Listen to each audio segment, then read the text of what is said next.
السلام عليكم. فيديو النهاردة هو البسيسة أو كيك الذرة، حاجة كده من أيام الزمن الجميل بتاع جداتنا. فاكرين لما كانوا يعملوا أي حاجة في الفرن كانت بتملى البيت دفى في جو الشتاء؟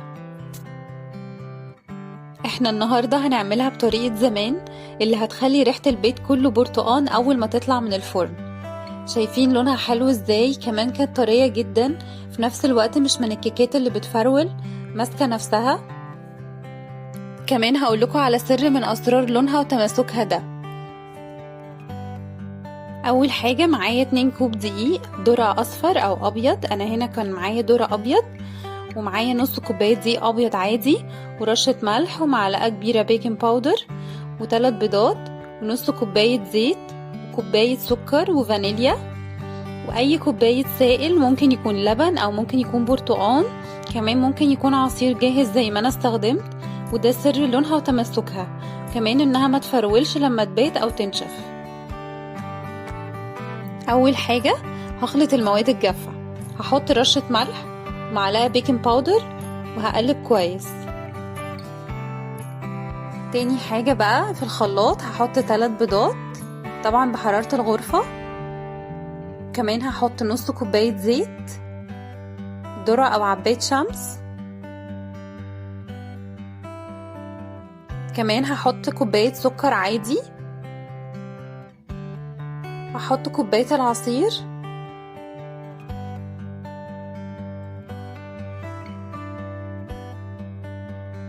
هحط شوية فانيليا سايلة. هضرب بقى كله كويس في الخلاط مش اقل من دقيقتين علشان اتأكد ان السكر داب كويس. كمان هحط نص معلقة كبيرة خل، الخل هيساعد على انها لونها يبقى فاتح، وكمان هيخليها طرية.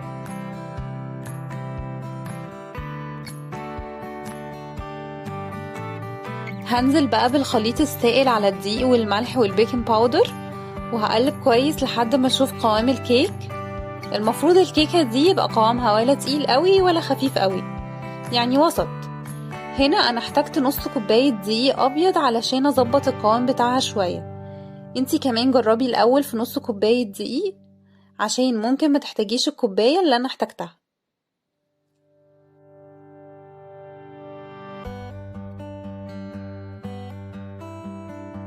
هفضل اقلب بقى كده كويس قوي وكله في اتجاه واحد لحد ما الدقيق كله يختفي خالص. وده كده القوام بتاعها المظبوط زي ما انتوا شايفين كده، هي عجينة ولا تقيلة قوي ولا خفيفة قوي.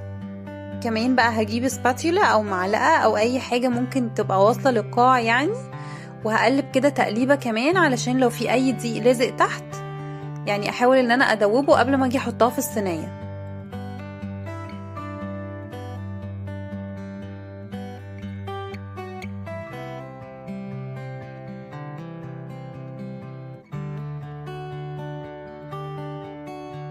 كده خلاص بقت جاهزة.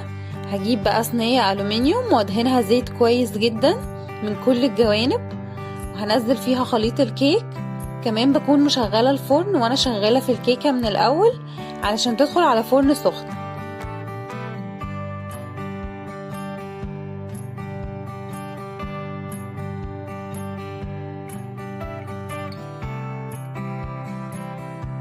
دي بقى خطوة اختيارية، ان انا بحب ارش على وشها سمسم كده متحمص، فلو عندك ومتوفر جربي كده مرة، هيديها طعم حلو جدا وكمان بيديها شكل حلو وقت التقديم. بس كده خلاص بقت جاهزة. هدخلها على فرن حرارته 180 على الرف اللي هو الوسط الشبكة. وهنا ده كان منظرها اول ما طلعت. بختبرها كده بخلة او عود خشبي وبيطلع نضيف منها، يبقى كده هي خلاص تمام مستوية. بغطي وشها اول ما تخرج من الفرن حوالي نص ساعة بفوطة نظيفة، وبعدين مش بقطعها خالص او حتى بحركها من الصينية غير لما تبرد تماما. زي ما انتوا شايفين انا كنت ماسكة الصينية يعني سايباها لما تهدى خالص. وبس بقى ده وقت التقديم كده، ده كان شكلها. اتمنى ان انتوا تجربوها بطريقتي، هتعجبكم جدا بجد، طعمها كان حلو قوي، وهي يعني من اكتر الطرق اللي انا جربتها وفعلا نفعت وظبطت معايا، من اكتر الكيكات اللي انا بحبها في الشتاء. واتمنى ان انتوا تعملوها وتكتبوا لي رأيكم في الكومنتات. كمان ما تنسوش تعملوا لي لايك واشتراك للقناة.